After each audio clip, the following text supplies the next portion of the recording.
Bonjour à tous, j'espère que vous allez bien. Je suis très heureuse de vous retrouver aujourd'hui pour une nouvelle vidéo de démonstration ProMarker. Je vais vous montrer comment j'ai fait pour réaliser mon dernier dessin avec ces feutres. Il s'agit d'un ara hyacinthe, c'est les beaux perroquets bleus avec le tour du bec et de l'œil jaune. Je trouve que ce sont des oiseaux absolument magnifiques, donc j'avais vraiment envie d'en faire un. Et je l'ai accompagné de papillons à paillettes, donc c'est vraiment tout un programme qui vous attend dans cette démonstration. Alors par contre, il manque des petites portions parce que mon appareil photo avait décidé de se mettre en grève ce jour-là, donc j'ai vraiment lutté pour avoir un film complet, mais j'ai réussi quand même à avoir quelque chose qui tienne la route. Je vous le passe parce que on voit bien quand même tout le processus, comment je fais les plumes et comment je fais les papillons, donc ça reste instructif. Je savais que j'allais buter sur ce mot, instructif. Et je voulais aussi vous dire que j'ai reçu là tout récemment 3 marqueurs aquarellables de chez Winsor & Newton, les 3 couleurs primaires, et j'aimerais savoir si ça vous intéresserait que je fasse une vidéo à leur sujet pour vous les présenter et peut-être pour vous faire une démonstration aussi, ou si vous préférez que je m'en tienne au ProMarker et à toutes les autres techniques que je vous présente sur ma chaîne habituellement.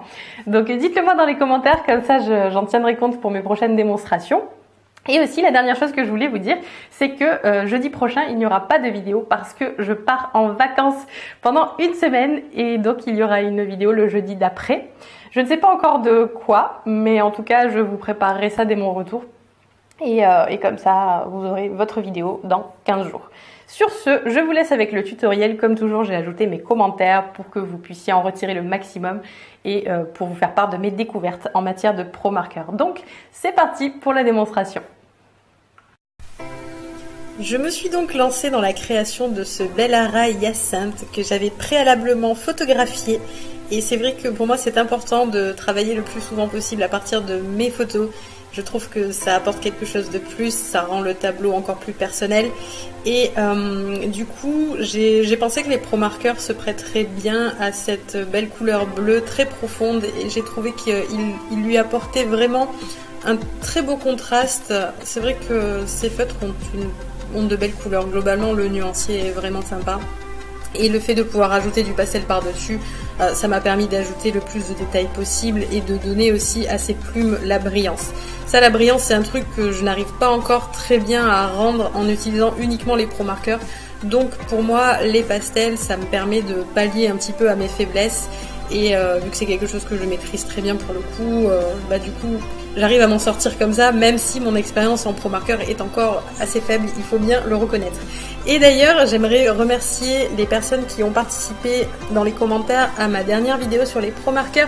Il s'agissait d'une rose et plusieurs personnes m'ont fait remarquer que je m'étais très probablement trompée de sens du papier. Et d'ailleurs, au passage, vous m'avez fait remarquer ça avec beaucoup de gentillesse et d'humilité, alors que vraiment... Il n'y a personne qui n'a fait de référence à ma couleur de cheveux ou de trucs comme ça, mais en fait je n'avais absolument pas remarqué que le papier était différent d'une face à l'autre, donc je n'ai absolument pas fait attention. En plus, comme je l'ai recoupé, du coup je l'avais dégrafé du bloc, et là j'ai fait attention. Et alors je dois dire que la différence est quand même très importante. Alors il y avait une personne qui disait qu'on pouvait aussi travailler le verso de la feuille. Pour avoir testé les deux, sincèrement, il vaut mieux la prendre dans le bon sens. Les fondus sont quand même beaucoup plus beaux, on a beaucoup moins de traits d'encre et le résultat est nettement amélioré. Par contre, il y a une chose que je tenais à préciser sur cette vidéo parce que entre temps j'ai fait d'autres petites découvertes un petit peu moins sympathiques. Alors moi je n'aurais pas vendu de dessin réalisé au ProMarker parce que je trouve que le papier est très fin et je ne me serais pas trop vue vendre un dessin réalisé sur un support aussi fin. Parce que je trouve que ça ne fait pas très... Comment dire, ça ne fait pas très professionnel. Le papier il est vraiment translucide, donc ça me paraissait bizarre de vendre un dessin comme ça. Et entre temps, j'ai appris que l'encre des ProMarker n'était pas résistante à la lumière. Ça veut dire que si vous encadrez un dessin fait au ProMarker, les couleurs vont s'altérer inexorablement. Donc, il n'est pas possible de vendre un dessin que vous avez réalisé dans cette technique. En revanche, Les dessins au Pro Marker se photographient particulièrement bien et si vous n'utilisez pas de pastel sel, vous pouvez aussi les scanner. Donc vous pouvez toujours vendre, vendre les reproductions de vos tableaux.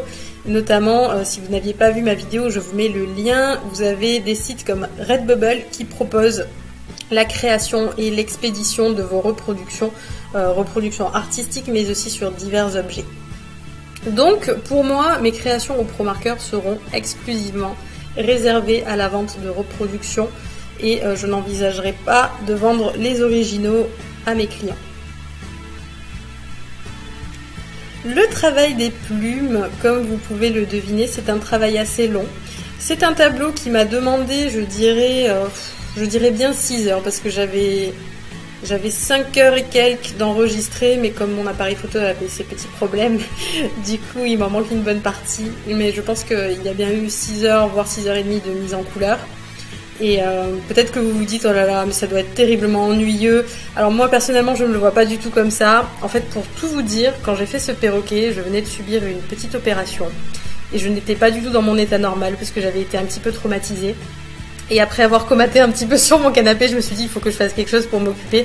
Et là je me suis dit mais je vais faire ce perroquet, ça va être juste exactement ce dont j'ai besoin. Me poser et faire des petites plumes, pour moi c'est une méditation, c'est un truc... C'est pour ça que ça a autant de succès les coloriages pour adultes. Il suffit de penser à rien et de juste faire des petites plumes, faire des petites ombres, ajouter les lumières et c'était vraiment pile poil ce qu'il me fallait à ce moment-là. Donc c'est vrai que j'ai beaucoup aimé le travail de ce plumage. J'ai pris tout mon temps, je me suis pas pressée. Et je dois dire que j'aime beaucoup le résultat. Je sais pas ce que vous en pensez, mais je trouve que ça rend très bien. Alors j'ai utilisé, je vous mettrai la liste des couleurs que j'ai utilisées. Il n'y en avait pas énormément finalement. Il y avait 2 bleus, un noir, un gris et un jaune du coup pour la zone autour de l'œil et autour du bec. Je dirais qu'en proportion, il doit y avoir 40% marqueur, 60% pastel. Les marqueurs, c'est la sous-couche, mais quand même, je lui donnais des ombres. Je ne me contentais pas d'appliquer les couleurs locales du perroquet. Avec les 2 bleus, j'essayais de jouer sur ombre et lumière et j'utilisais aussi le noir pour les zones qui étaient vraiment très très sombres et c'est ça qui lui donne cet aspect vraiment en relief, là où on arrive à voir entre les plumes, c'est parce que j'ai mis du noir. Mais je ne l'ai pas mis tout seul, je l'ai quand même mélangé avec du bleu. Et après, pour les reflets, comme vous pouvez voir, crayon pastel bleu, blanc et violet aussi. Et c'est ça qui a permis de donner cet aspect un petit peu soyeux. Parce que comme le pastel c'est un peu poudreux, je trouve que ça va particulièrement bien aux plumes, il faut le reconnaître. Pour ce tableau, je ne voulais pas que mon perroquet soit tout seul. En fait, j'aime beaucoup sa posture parce qu'il nous regarde, il a la tête tournée vers nous, mais en même temps, son corps est déjà presque en train de partir, il est tourné vers l'arrière et on dirait qu'il est vraiment prêt à décoller et qu'il nous regarde comme s'il nous demandait de venir avec lui. Et j'avais très envie de lui faire des petits compagnons pour qu'il puisse s'envoler avec des amis. Et j'ai décidé de lui faire des papillons qui seront donc posés sur le morceau de bois sur lequel il se trouve. Et pour les créer, j'ai utilisé plein de photos que j'avais dans mes archives parce que j'adore les papillons, je ne peux pas m'empêcher de les photographier à chaque fois que j'en croise et quand il y a des attractions du style serre aux papillons, je suis toujours la première à vouloir y aller pour pouvoir les photographier, les regarder, je trouve que ce sont de jolis insectes et donc j'ai récupéré plein de photos, j'ai fait une petite composition.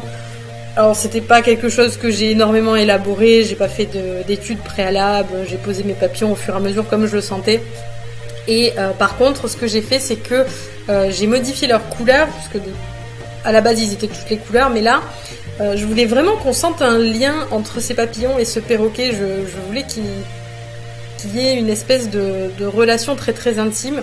Et donc j'ai utilisé les mêmes couleurs que celles que j'avais prises pour le plumage du perroquet. Par contre, j'ai conservé des formes différentes pour m'amuser, parce que je trouvais que ça apportait un petit peu de variété. Et j'ai repris le même bleu, les mêmes reflets, et j'ai essayé de faire une espèce de parallèle entre les plumes du perroquet et les ailes des papillons, parce que je trouvais que c'était intéressant à faire. Et il y a un des papillons qui aura 2 yeux dessinés sur les ailes avec le même jaune que le jaune qui se trouve autour de l'œil et du bec du perroquet. La petite astuce que je voulais partager avec vous pour créer les ailes des papillons, c'est le pan pastel à paillettes. C'est vrai que quand j'ai eu ce pan pastel en main la première fois, je me suis dit mais ça va être compliqué de trouver des sujets qui s'adapteront avec les paillettes. Et en fait, depuis que je l'ai, je n'arrête pas de l'utiliser. Je lui trouve plein d'utilisations. Et pour les ailes du papillon, justement, le fait que ce soit pailleté, malheureusement, sur les photos, ça se voit pas, sur la vidéo, ça se voit pas trop.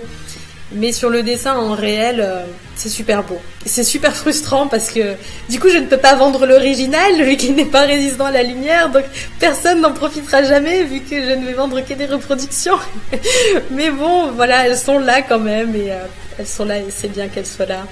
Et ça reste une astuce à retenir si vous faites des tableaux au pastel sec. Là par contre, vous pourrez vendre votre original.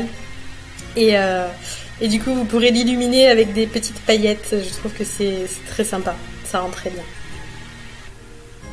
Pour faire le morceau de bois, j'ai utilisé de nouvelles couleurs et j'avoue que je ne savais pas très bien où j'allais, donc j'ai eu un petit temps d'adaptation pour trouver les bonnes couleurs pour créer la texture du bois. Finalement, je suis assez contente du résultat, ça ressemble à ce que j'avais en tête, donc c'est pas si mal. Mais là encore, heureusement que j'avais mes pastels secs parce que si j'avais dû créer le bois uniquement avec les pro marqueurs, j'aurais eu beaucoup de mal. Donc il faut quand même que je pratique encore cette technique. Mais en tout cas, vous aurez bien compris que l'association des deux me plaît beaucoup. J'ai hésité à laisser ces sujets sur un fond blanc. Mais en fait, depuis le début, dès que j'ai commencé à esquisser ce perroquet, je l'ai tout de suite visualisé sur un ciel bleu avec des jolis petits nuages blancs. Parce que j'avais vraiment envie de donner une atmosphère innocente, positive et de faire des petits nuages blancs qui fassent un peu BD. Mais ce qui me freinait, c'était que la surface à colorer pour créer le ciel était quand même assez conséquente et j'avais peur d'avoir des traits de pro marqueur qui se voient et qui gâchent un peu le résultat final. Donc je me suis dit, soit je laisse le fond blanc et j'aurai un résultat qui ne me convaincra pas à 100%, mais au moins il ne sera pas gâché. Soit, tant pis, j'essaie, parce que si je n'essaie pas, je ne saurais jamais quel serait le résultat avec un pro marqueur sur une large surface. Et du coup, j'ai pris les risques.